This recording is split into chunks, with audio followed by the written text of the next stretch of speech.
Hello दोस्तों, नमस्कार। किसी चैनल में मैं आप सभी लोगों का दिल से बहुत बहुत स्वागत करता हूँ। दोस्तों, इस वीडियो में हम लोग कवर करने वाले कुछ इंपॉर्टेंट जो खबरें हम लोग को जो देखने को यहाँ पे मिल रहे हैं, मार्केट रिलेटेड ही चीज़ें, ठीक है, उसी के बारे में बातचीत यहाँ पे होने वाली है। दोस्तों, सबसे पहले बात करेंगे आरबीआई के ओर से, ठीक है, एक जो रेगुलर प्रोसेस जो हम लोग को देखने को मिल जाता है उसको लेकर एक इंपॉर्टेंट खबर आने वाली थी। मतलब कौन सी? तो आप सभी लोगों को पता है आरबीआई की जो मॉनेटरी पॉलिसी हुई थी, ठीक है, जहाँ पे हम लोगों ने देखा था कि 50 बेसिस पॉइंट का रेट कट हम लोग को देखने को मिला था।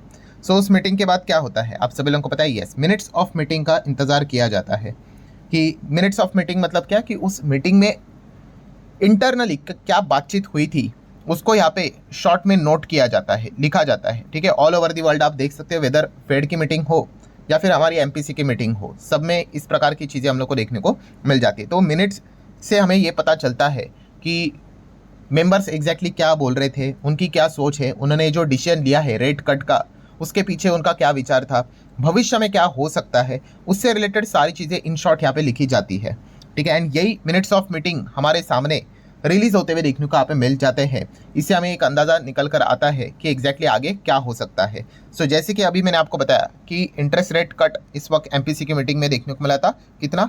50 बेसिस पॉइंट का। सो इसी को लेकर मिनट्स ऑफ मीटिंग हमारे सामने आते हुए देखने को मिल चुके हैं। इसी को हम लोग थोड़ा सा रीड करने की कोशिश यहाँ पे करने वाले हैं। तो सबसे पहले तो आप देख सकते हो यहाँ पे जो मिनट्स है वो हम लोग को 20 जून के दिन मतलब कल ही पब्लिश होते हुए देखने को मिले थे। एंड जो नेक्स्ट मीटिंग है बताई जा चुकी है एमपीसी की, वो 4 अगस्त से लेकर 6 अगस्त के दिन हम लोग को देखने को मिलने वाले। मतलब अगेन 6 अगस्त 2025 के दिन यहाँ पे 10 बजे हमें क्या करना है, जो आरबीआई गवर्नर रहेंगे संजय मल्होत्रा जी, उनको यहाँ पे सुनना है कि अगला उनका क्या फैसला रहेगा। काफ़ी टाइम है अभी, एक पूरा जुलाई मंथ यहाँ पे बाकी रहेगा। उसके बाद ये सारा चीज़ें हम लोग को देखने को मिलने वाला है। सो आप यहाँ पे देख सकते हो दोस्तों, वोटिंग होता है किस चीज़ को लेकर कि रेपो रेट का क्या करना है। रेपो रेट मतलब वही जो रेट कट हम लोग बोलते हैं ना, उसी रेट को रेपो रेट यहाँ पे बोला जाता है, ठीक है। एंड रेपो रेट का अर्थ क्या होता है ये भी मैंने आपको यहाँ पे बताया है कि जैसे कि एक आम इंसान क्या करता है, बैंक से कर्जा लेता है, ठीक है, वैसे ही वो बैंक होती है वो क्या करती है, आरबीआई से कर्जा लेती है, ठीक है। तो एक बैंक अगर आरबीआई से कर्जा लेती है, जिस ब्याज के ऊपर वो कर्जा लेती है उसी रेट को रेपो रेट बोलते हैं। अगर ये रेट अगर गिर गया तो बैंक भी क्या करती है, जो लोग रहते हैं जो कर्जा लेते हैं वो भी कर्जा यहाँ पे कम हो जाता है। एंड अगर यही चीज़ें अगर रेपो रेट अगर बढ़ गया, मतलब आरबीआई से कर्जा अगर बैंक को महंगा मिल गया तो बैंक भी क्या करता है, कर्जे का रेट बढ़ा देता है, तो हम लोगों को कर्जा महंगा पड़ जाता है, ठीक है। इतना सिंपल होता है। सो इसी चीज़ को लेकर आप देख सकते हो दोस्तों, रेपो रेट में यहाँ पे हम लोग को बदलाव होते हुए देखने को यहाँ पे मिला था इस वक्त भी। एंड कुल मिला के 1 2 3 4 5 6 मेंबर्स देखने को हम लोग को मिल जाते हैं। इस 6 में से एक आपको संजय मल्होत्रा भी देखने को मिल जाएंगे जो कि आरबीआई के गवर्नर भी है। सो आप देख सकते हैं किसने क्या क्या वोट किया था। यस, रेट कट करना है कि नहीं, तो सबने यहाँ पे यस ही बोला था। मतलब यूनानिमसली डिसीजन लिया गया कि यहाँ पे क्या करना है, रेट कट करना है करके। कोई तू में देखने को नहीं मिली। जब शक्तिकांता दास जी थे तभी काफ़ी तू में हम लोग को देखने को मिलती थी। इसमें कोई गलत बात नहीं, हर किसी का अपना अपना पॉइंट ऑफ व्यू होता है, ठीक है। सो यहाँ पे यूनानिमसली रेट कट के लिए हाँ यहाँ पे कहा गया है।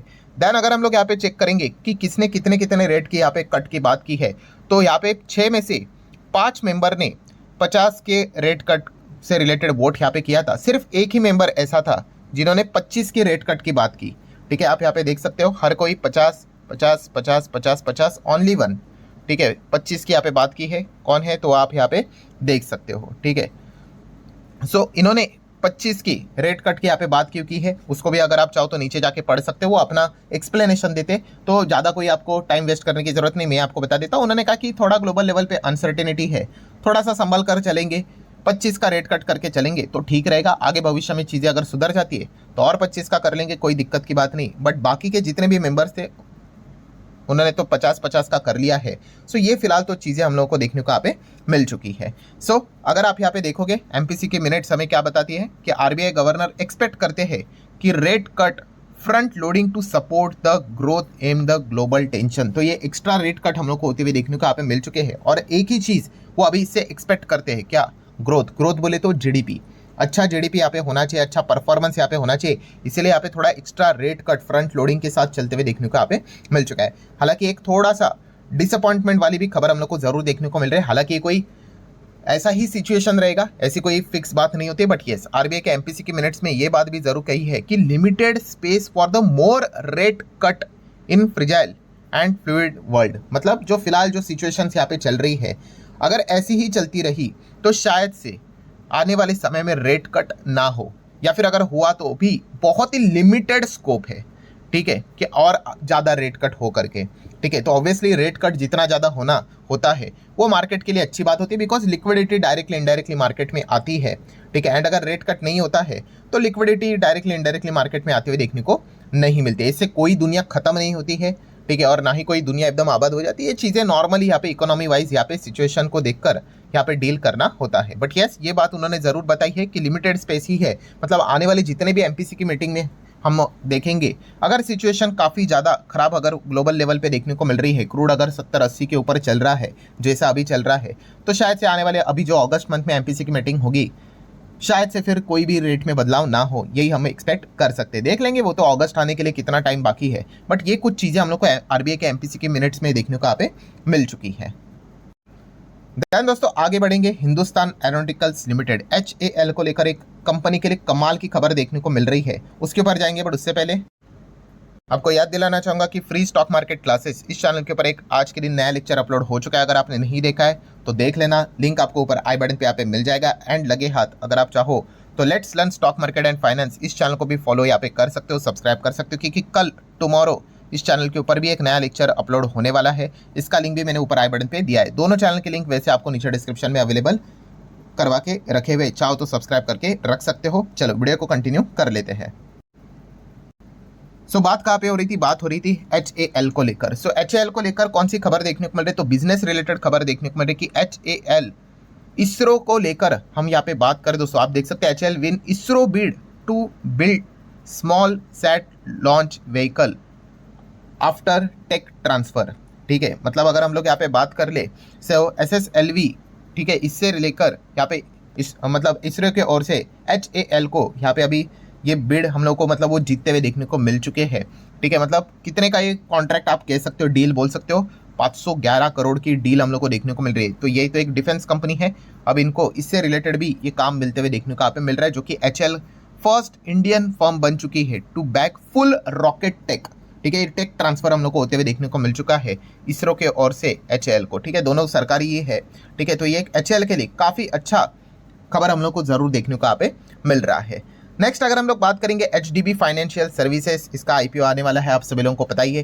पहला वाला वीडियो भी आप लोगों ने देखा ही होगा कि अनलिस्टेड स्पेस में तो भाई बहुत सारे लोगों की तो बैंड बज गई है। HDB फाइनेंशियल का भी बाप, मतलब इससे भी बड़ा IPO हम लोग को देखने को यहाँ पे मिल सकता है, वो है टाटा कैपिटल का। Yes, HDB financial somewhere around 12,500 crore का IPO है, एंड टाटा कैपिटल का IPO शायद से 17,200 करोड़ का होने वाला है। और ये आने वाला है बिकॉज अभी तक ऑफिशियल नहीं है, but SEBI approve Tata Capitals confidential DRHP for 17,500 crore का IPO, ठीक है। रिपोर्ट के जरिए खबर देखने को मिल रही है। बट देखो मैं आपको एक बात बताता हूँ कि रिपोर्ट के जरिए हो या कुछ भी हो, भविष्य में तो भाई टाटा कैपिटल का IPO तो आने ही वाला है, कुछ भी करके, ठीक है। ये चीज़ आपको पता होनी चाहिए। आप बोल रहे हैं इतना कॉन्फिडेंस के साथ कैसे? तो आप सभी लोगों को पता ही है भाई, RBI ने एक बीच में लिस्ट निकाली थी, कौन सी, कि भाई अपर लेयर जो NBFC है, ठीक है, उनको मार्केट में खुद को लिस्ट करवाना ही पड़ेगा, ठीक है। अभी आप अनलिस्टेड नहीं रह सकते, ठीक है। आप मार्केट में आते हो तो बहुत कुछ प्रोसेस आपको फॉलो करना पड़ता है, आपके ऊपर निगरानी रखी जाती है, बहुत सारी चीज़ें होती है, ठीक है। तो RBI ने 15 NBFC की लिस्ट निकाली थी, बोला था कि भाई जो लिस्टेड है ठीक है भाई, आपके लिए कुछ नहीं है, और जो अभी तक लिस्टेड नहीं है भाई लिस्ट हो जाओ। 3 साल का टाइम फ्रेम दिया था, ठीक है। तो ये 15 कंपनी आप देख सकते हो, LIC housing finance already listed है, बजाज फाइनेंस ऑलरेडी लिस्टेड है, अपर लेयर NBFC मतलब काफ़ी बड़े NBFC है, श्रीराम फाइनेंस ऑलरेडी लिस्टेड है, टाटा सन अभी तक लिस्टेड नहीं है, ठीक है। टाटा सन्स तो भाई खुद को बचाने की कोशिश कर रहा है, ठीक है। कुछ वो चीज़ें अगर करेंगे, खुद का कर्जा बिर्जा अगर कम करेंगे, तो शायद से वो अपर लेयर NBFC का जो लिस्ट निकलता है उसमें से शायद से वो एग्जिट हो जाए। अगर ऐसा हो गया तो फिर उनको लिस्ट करने की ज़रूरत नहीं है, ठीक है। अभी देख लेते हैं वो करते हैं या नहीं। देन आप देख सकते हो दोस्तों, चोलामंडलम की बात कर ले, ऑलरेडी है। L&T फाइनेंस भी आपको पता ही है, महिंद्रा एंड महिंद्रा फाइनेंस भी पता है, आदित्य बिरला भी है। Then 9th number Tata capital का नाम हम लोग को देखने को मिल रहा है, तो इसको भी लिस्ट यहाँ पे करवाना पड़ेगा। तो यही चीज़ हम लोग को देखने को मिल रही है। और कौन है? पिरामल है, PNB हाउसिंग पता है, ये देखो HDB फाइनेंशियल, चलो ये भी आने वाला है। मुथूट तो ऑलरेडी है, बजाज हाउसिंग फाइनेंस हाल ही में लिस्ट होते हुए देखने को मिला था, एंड इंडिया बुल्स हाउसिंग तो ऑलरेडी हम लोग को देखने को मिल रहा है।